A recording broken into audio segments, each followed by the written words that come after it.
I'm going to sneeze. No, you're not. I'm gonna hold your nose. No, I won't. That's weird. It's so mean and impolite. Dude, I was doing that, but all that popped up was gay men, okay? I was sick and tired.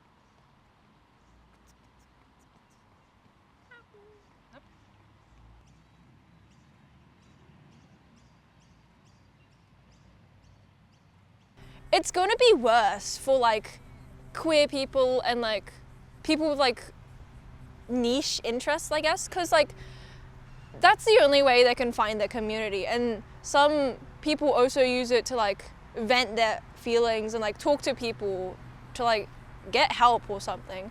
So I feel like it would be fine for some people, but for some people it would like worsen their mental health because you're sending the like isolated, alone people back. Like they are not gonna, they might not figure out how to get the help they need because sometimes a Google search isn't enough. And like you're cutting off the people from like others who can potentially help them and like get sources to get help. Yeah. Many people now and even before now have been very attached to social media, and some people use it as like a lifeline for like escaping reality and like entering digital world. Good morning, everybody. Good morning. Do you like to play and have fun?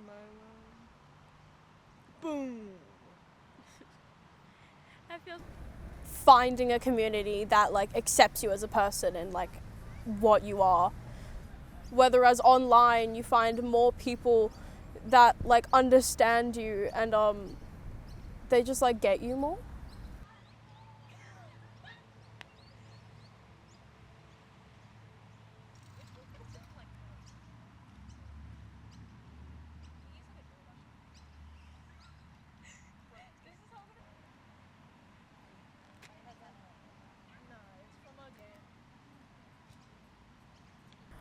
I did. I faced a lot of backlash pretty heavily.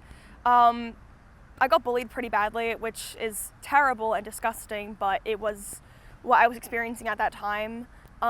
Slurs being yelled at me, things being thrown at me. I was followed home at points, and it was hard. It was hard trying to navigate finding myself, but also finding a safe space to be myself. School didn't help at all.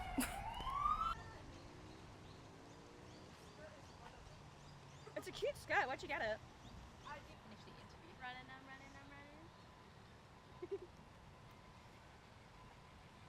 For me, it was my community and my lifeline. Social media was the place that I went to when I needed people to talk to who understood me.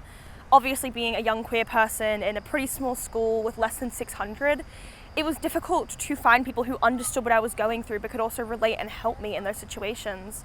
And I was so fortunate to find a community of people online who not only understood my struggles but could help me through them and I could talk to. And I'm still friends with most of them to this day, from not only all across Australia but all across the world.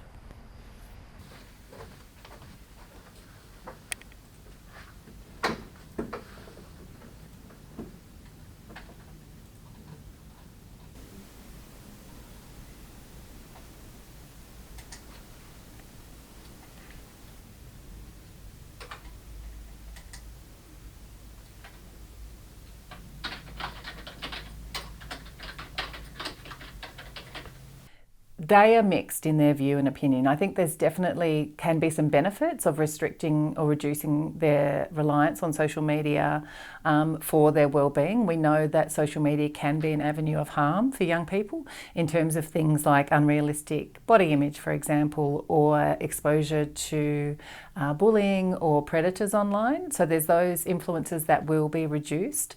On the other side, what we're concerned about is that young people still have mechanisms and avenues for connection and for help seeking.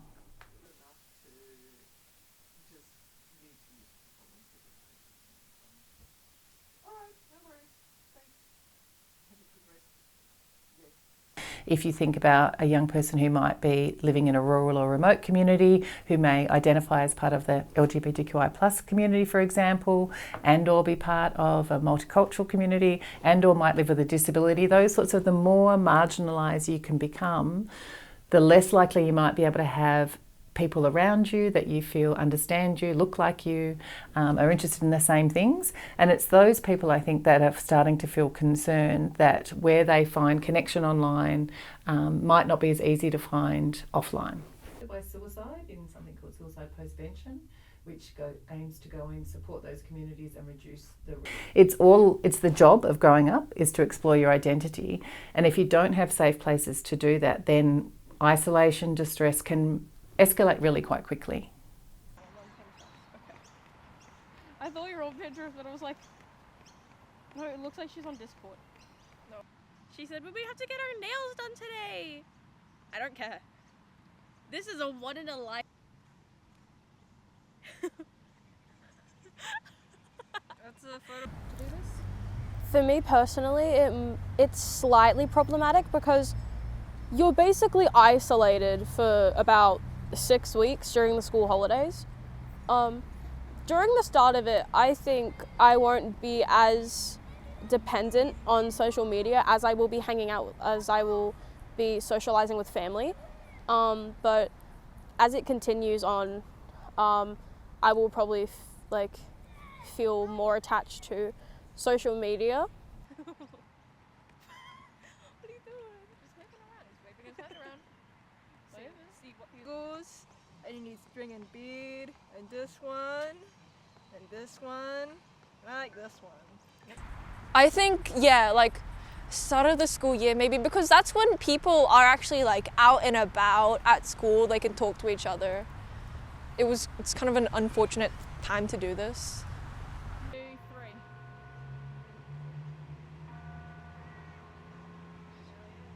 3. My biggest thing is that if somebody can go get a piercing, can go get a job, can go get their own Medicare card, can get a tax file number, can go take their driver's knowledge test before the age of 16, and they can do all of these things with the trust that they are responsible enough to handle it and advocate for themselves if it becomes too much, how can we then say they can't hold a social media account?